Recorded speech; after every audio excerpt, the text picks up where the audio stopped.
भारत में खेलों की सबसे बड़ी विडंबना यह है कि यहाँ मेडल जीतना जितना मुश्किल माना जाता है, उससे कहीं ज्यादा मुश्किल होता है मेडल जीतने के बाद अपनी जिंदगी को संभालना। एक खिलाड़ी सालों तक मेहनत करता है, देश के लिए खेलता है और जब इंटरनेशनल लेवल पर मेडल जीत कर लौटता है तो उससे पहले सिस्टम ये तय नहीं कर पाता कि उसके भविष्य के साथ क्या करना है।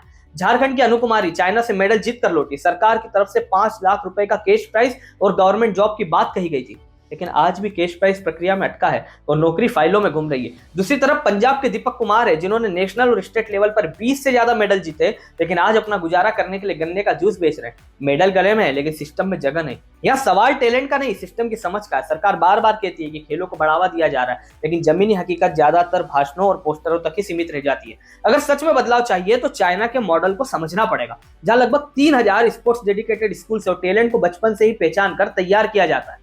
भारत में आज भी बच्चों को यही सिखाया जाता है कि पहले पढ़ाई करो और खेल खुद को टाइम पास समझो, जबकि नवोदय और केंद्रीय विद्यालय जैसे संस्थान चलाने वाला सिस्टम स्पोर्ट्स स्कूल भी चला सकता है, अगर प्राथमिकता तय हो। हाँ, शुरुआत में निवेश जरूर लगेगा, लेकिन ये खर्च नहीं बल्कि लॉन्ग टर्म इन्वेस्टमेंट है, क्योंकि इससे कंजम्पशन बढ़ेगा, टैक्स आएगा और इकोनॉमी को सीधा फायदा होगा।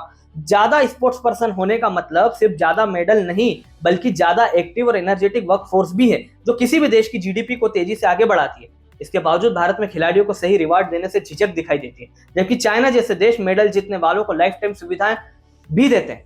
और आखिर में बात साफ है, अगर ऊपर से ठोस प्लानिंग और टॉप डाउन अप्रोच नहीं आएगी तो नीचे सिर्फ टैलेंट बर्बाद होता रहेगा। तो फिर हम हर 4 साल बाद यही सवाल पूछेंगे कि ओलंपिक में मेडल क्यों नहीं आते, जबकि इस देश में मेडल जीतने वाले खिलाड़ी भी अपने भविष्य की तलाश में भटकते रहते हैं।